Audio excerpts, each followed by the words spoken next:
Ooh, it's time to get the discussions rolling!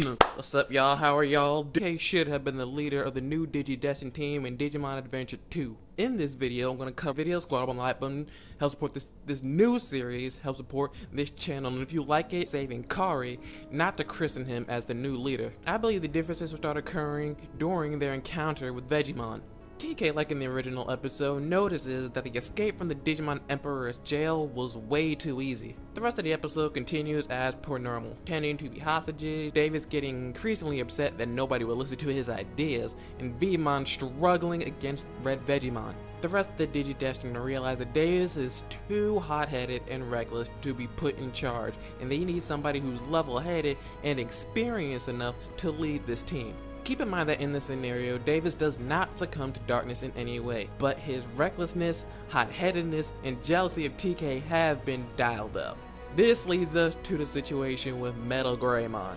Overall, it mostly stays true to the original story, but I believe that the fight between TK and Davis has an even bigger outcome than in the original. TK, growing as a leader, realizes that sometimes you have to make difficult decisions in order to save your friends, even if that includes fighting them. Davis, at this point, who is still relatively new to the digital world, doesn't want to put himself intentionally in harm's way, especially up against the likes of Metal Greymon. The episode continues with Davis gaining the Digi-Egger friendship, and he realizes that TK was right. Never stop fighting for your friends. The biggest change comes during their encounter with Chimeramon. This time, instead of Davis and Veemon looking for the power source, it will be TK and Patamon.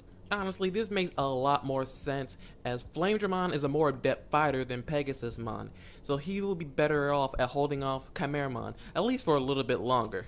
After minutes of searching, the two are met by Wormmon, who leads the two to the power source, which in fact is the Digi-Egg of Miracles. Now before you say anything, let me explain. Hope and miracles are more related than courage or friendship, so it should be of no surprise that the Digi-Egg will react to TK's presence. So, just keep an open mind.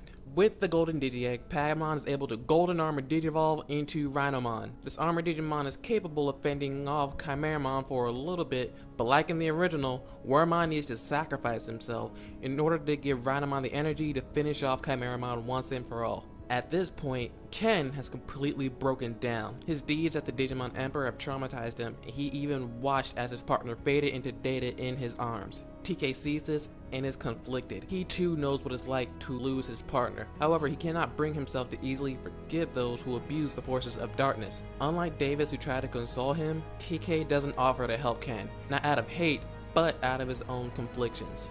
And with that, I'm gonna leave it there. Hope this led to some good discussion. If I left anything out or any big plot holes, put it down in the comment section down below. I try to consider best possible scenario on how TK would react to certain things. More or less, the plot stayed the same with just TK being the leader instead of Davis, but it comes to certain points where TK would do stuff obviously different than Davis would. We continue this into a part 2 that breeds the question: will Ken join the team? Yay or nay? You decide. Hit that like button, and if you're new, hit that subscribe button. Help us reach our goal of 3,000 subscribers, and catch y'all next time.